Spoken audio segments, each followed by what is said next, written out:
ওইটা সে রাজনীতি বলতেছে না। কিন্তু একজন আলেম যখন রাষ্ট্রের চিন্তায় তার বক্তব্যটা পেশ করতেছে তখন বলতেছে হুজুর রাজনৈতিক বক্তব্য দেয়।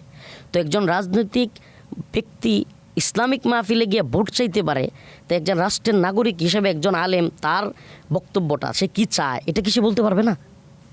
মানে এই জায়গাটাই একটা সমস্যা। আরেকটা সমস্যা হলো বক্তাদেরও অনেকের রাজনৈতিক দল থাকে, সবচেয়ে বড় সমস্যা এটা।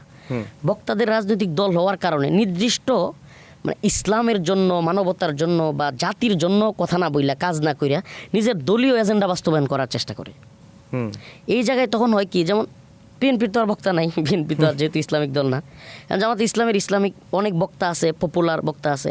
এখন যখন জামাতে ইসলামীর কোনো বক্তা জামাতের পক্ষে কথা বলে ফেলে, ওই মঞ্চে বিএনপির একজন থাকে, তো উনি কিন্তু বেটু দেয়, ঝগড়া লেগে যায়। তখন এটাকে দেখানো হয় যে ইসলাম এবং ইসলামের বিরুদ্ধে ঝগড়া, তো বাস্তবে হলো এটা হলো রাজনৈতিক ঝগড়া, বাস্তবতা। তো আপনি ওই জায়গায় আপনার দলকে কেন প্রমোট করতেছেন? আপনি আপনার দলকে প্রমোট করার জন্য দলীয় একটা প্রোগ্রাম রাখেন, আপনি দলীয় প্রোগ্রামে গিয়ে বক্তব্য দেন।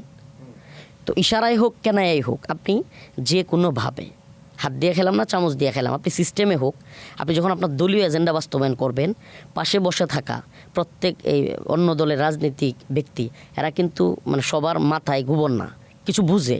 তখন কি হয়, সে এটা ধরে ফেলে, রাগ হয় যে হুজুর আপনি এই দলীয় কথাটা কেন বললেন, দলীয় ইঙ্গিত কেন মারলেন, আপনি এই দলীয় ইঙ্গিতটা আপনার বক্তব্যে আপনার ইয়াতে গিয়ে দেন।